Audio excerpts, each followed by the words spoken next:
मित्रों, आगे आपने कहानी में देखा कि हमने लोगों को हमारी चैनल के द्वारा हमने आगे आपको बताया कि मनुष्य के अवगुणों को दूर कैसे करें और आप आनंद से हमारे चैनल को देख रहे होंगे। मित्रों, आज हमने आपके लिए कहा एक नया अध्याय शिव शंकर और माता पार्वती और देव मुनि नारद की कहानी। आज हम आपको बताते हैं मनुष्य को अपने कर्म अनुसार ही उसे अपने अवतार की एक छवि यानी एक 84 लाख योनि में से एक अवतार मिलता है और आगे हम आपके बताएंगे। मित्रों, हमारे चैनल में ऐसी दिलचस्प कथा को देखने के लिए हमारी चैनल को सब्सक्राइब करें और प्रेम से अपने और अपने पड़ोसी मित्रों एवं साथियों को हमारी चैनल और हमारी कथा का लाभ दिलाई। आज आगे मित्रों हम आपको बताने जा रहे हैं कथा। मित्रों, तो अब सुनिए, इस महान कथा को अपने मन में बसा लीजिए।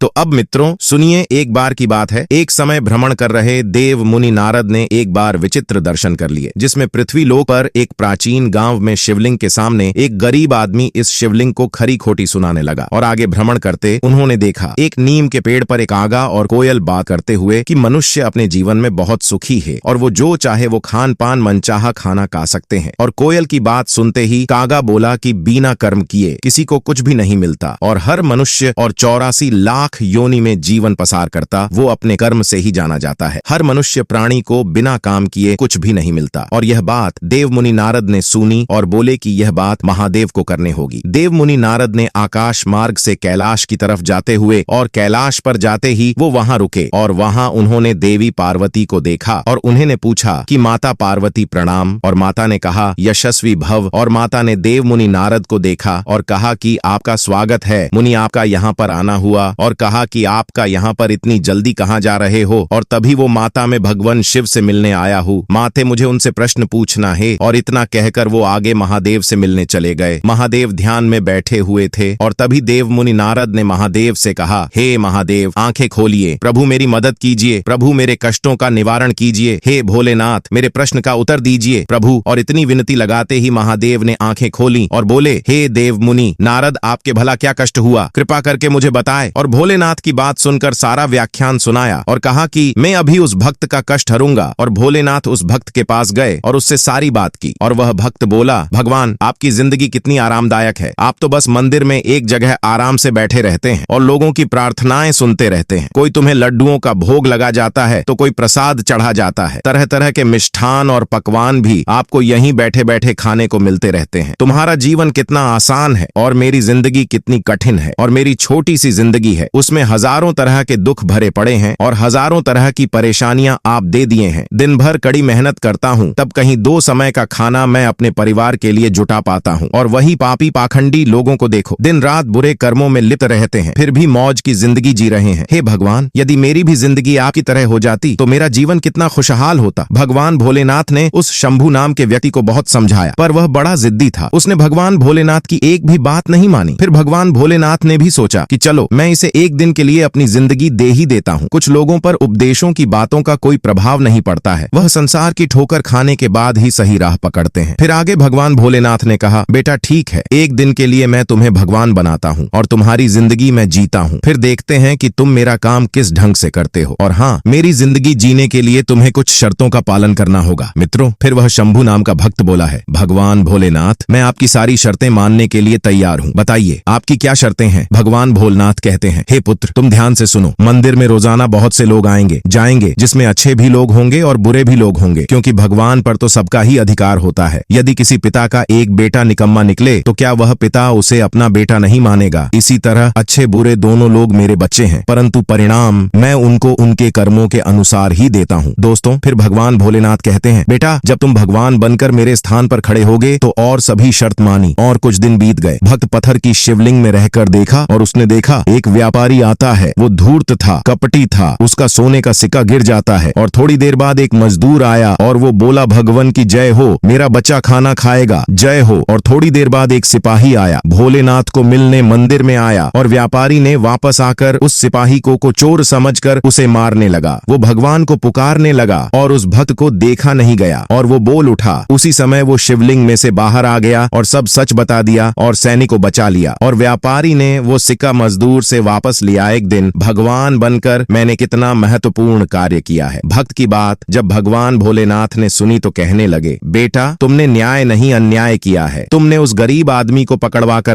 उसके परिवार के मुंह से भोजन का निवाला छीना है, उसकी बीमार माँ का इलाज होने से रोका है। यह तुमने बहुत बड़ा अन्याय कर दिया है। वह सेठ बड़ा अधर्मी था, उसने ने पाप कर करके करोड़ों रुपए की दौलत जोड़ी है। गरीबों का पेट काटकर उसने उन पैसों को जमा किया। यदि उसका सोने का सिक्का छूट गया था तो क्या हुआ, कम से कम किसी गरीब का कुछ भला हो जाता और उस सेठ के कुछ पाप भी कम हो जाते। तुमने उस सैनिक को बचाकर भी बहुत बड़ा अन्याय किया है। वह सैनिक अपने राजा के साथ युद्ध में जाकर एक कमजोर देश का राज हड़पने वाला था। जानते हो उस युद्ध में कितने निर्दोष सैनिक मारे जाएंगे। तुमने उसे बचाकर अन्याय की है। भक्त को भगवान भोलेनाथ की बात को सुनकर बड़ा पश्चाताप हुआ और कहने लगा, हे भगवान भोले बाबा, मैं तो वही देख पा रहा था जो मेरी आंखों के सामने हो रहा था। उसके पीछे की सच्चाई कुछ और होगी, ये मैं नहीं देख पा रहा था। भक्त आगे कहता है, हे भगवान भोले बाबा, दुनिया को सिर्फ आप ही चला सकते हैं, क्योंकि आप जीवन के हर पहलू को अच्छी तरह से देख सकते हैं। आप जो करते हैं अच्छा ही करते हैं। गलत तो हम हैं जो जीवन की वास्तविक को समझ नहीं पाते, उससे पहले ही आप पर दोष लगा देते हैं। जब हमारे साथ कुछ गलत हो रहा होता है या हमारे हिसाब से कुछ नहीं होता है तो उस समय हम अपना धैर्य खोकर भगवान को दोषी कहने लगते हैं और उन्हें दोष देने लगते हैं। हम यह समझ नहीं पाते कि हमारे साथ हो रहे गलत कार्य में भी भगवान की कोई ना कोई योजना छुपी हुई होती है जो आगे चलकर हमारे लिए हितकर साबित हो सकती। और उसने यह बात सुनकर महादेव से माफी मांगी और महादेव ने कैलाश जाकर नारद मुनि का प्रश्न का निकाल कर दिया और कहा कि हे नारद मुनि, जो जैसा कर्म करेगा वो वैसा ही कर्म भोगेगा। नारद मुनि भगवान शिव से कहा, हे प्रभु, आप धन्य हैं, इस कथा के और भी भाग आने वाले हे देखना ना भूले। हमारे चैनल की तरफ से आप सभी को प्रेम से एक बार फिर प्रणाम।